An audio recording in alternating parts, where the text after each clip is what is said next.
Okay, so some of the other stuff that's happening with version 26. So we've got this this now supporting with print deploy with ARM64 devices. We've got this SAML 2.0 support. One of the things that PaperCut will be working on in the background is actually changing the look of the embedded on some manufacturers.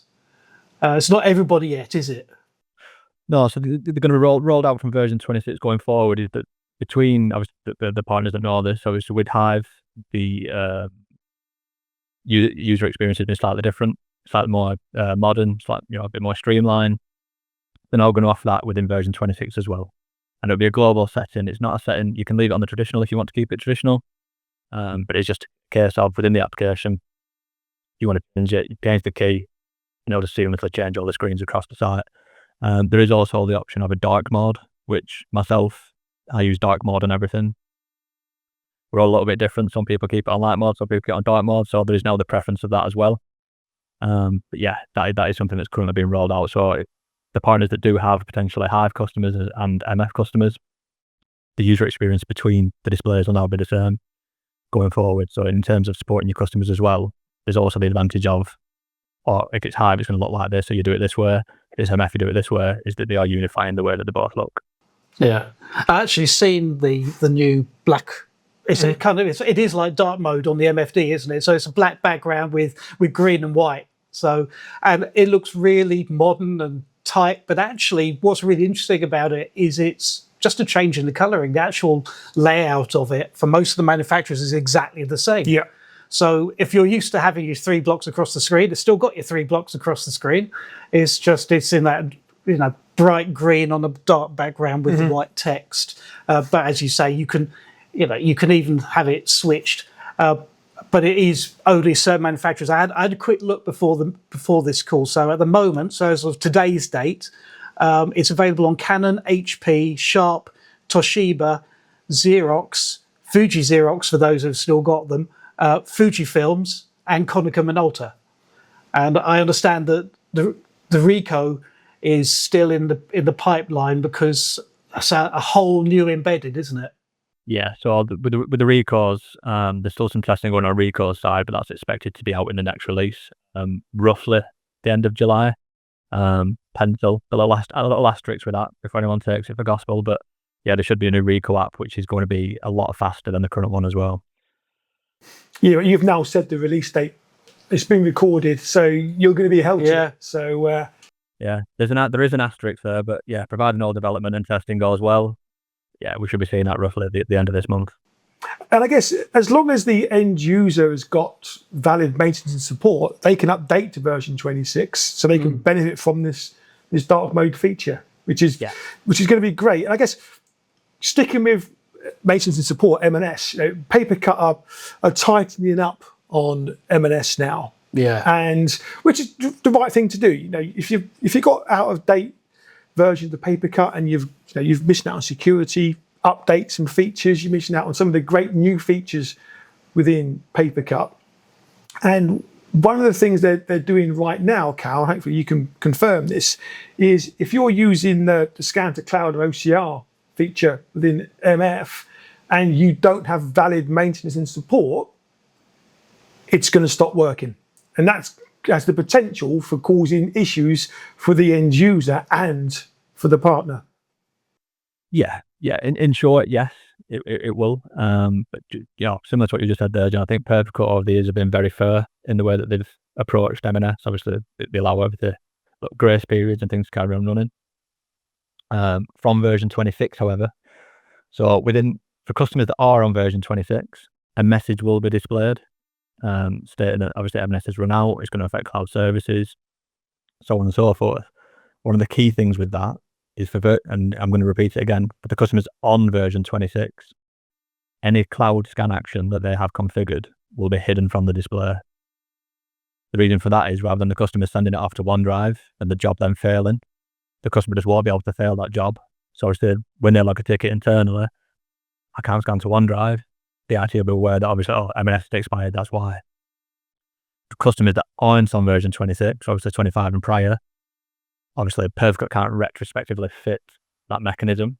So all it will come up and display the M&S is needed, it won't remove them scan actions. So if a customer was then in version 25 and the M&S is expired and they go to scan to OneDrive, SharePoint, whatever cloud storage destination they want to send it to, the job will go, but then it will fail when it hits the cloud services. This is something our partners need to be aware of. Obviously, we've been spreading the message. Obviously, we've been reaching out to the customers, but there will be a difference in behaviour. So the key message really is make sure your M&S is up to date. Yeah. Do that, and everything just continues to work as it has done for the last however many years. Just get the M&S up to date. Simply put, yes, because it will cause issues and there will be a knock-on effect on the help desk now. But the thing is, again, it's fair and it is the correct thing to do. Yeah. And from a troubleshooting point of view, for if the customer hasn't updated version 26 yet, and one of our partners maybe gets a call from a customer saying, I'm getting scan failures, just check the maintenance and support is current. Yeah, exactly. Yeah, that's brilliant advice. Okay, I suppose on a similar vein, PaperCut are doing something with end-of-life devices, aren't they? Yeah, so again, this is similar to the conversation we had. So from version 26 onwards again, any end-of-life device, well, there's always been devices that are end-of-life with PaperCut, but PaperCut will continue to support them to a level. But what happens is that device will continue working. You might log a ticket and PaperCut might advise, that machine's 15 years old, potentially could you upgrade it, the security issues, all the rest of it. Obviously, with security in mind, from version 26 going forward, or as standard, if it's an end-of-life device within PaperCut will disable that device. Straight out of the box, it'll go, that device isn't compatible, it's not going to work. That being said, we don't want to scare all the partners and then all of a sudden no one installs version 26.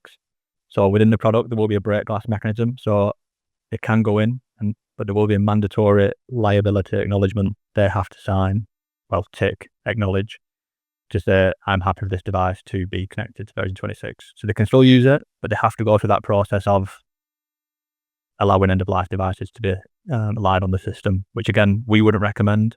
PaperCut don't recommend. Obviously, depending on the business and the need, there might be a requirement for that.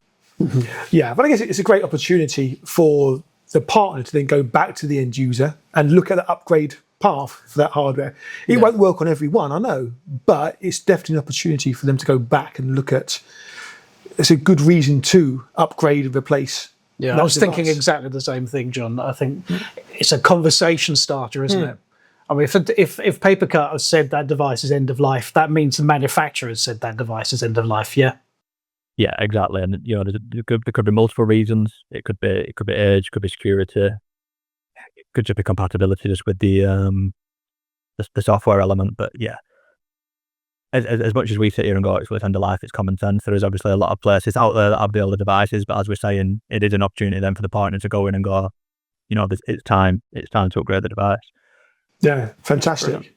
That's great. So I think we're coming towards the end of our time now, but I'm going to ask you a question, Cal, which we haven't given you the heads up on before. So brilliant. Good luck with it. We like doing this, don't we? We like the curveballs. Yeah.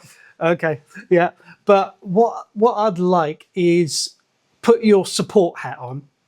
Okay. So you're there. You're getting the support tickets in. If there was one thing that our partners could do to help you help them, what would you say that could be? Ooh, good question. I think it's probably going to be a little bit of a boring answer to this. But again, just to touch on it, I probably should have mentioned this at the top of it. I'm from the reseller world prior to RTS, so I've been in a lot of our partners' shoes. And I understand, we could be busy, we could be on site, and sometimes we'll send a quick email ticket and I need help, I've got this issue.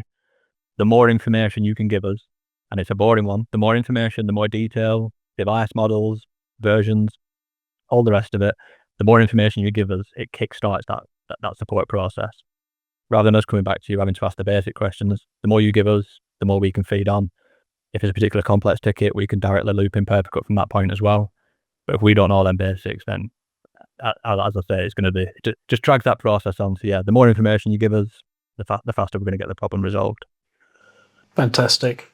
Yeah, you're right. It was a boring answer, but sorry, I know. I apologise. Hey, what a way to end the podcast! But no, it was meaningful information. It's great. Cal, I want to thank you for your time today. Really appreciate it. And as usual, everybody, thank you for listening and watching. As usual, please subscribe. You can get us on all your usual podcast platforms. And if you enjoyed it, please tell your colleagues. And we shall see you soon.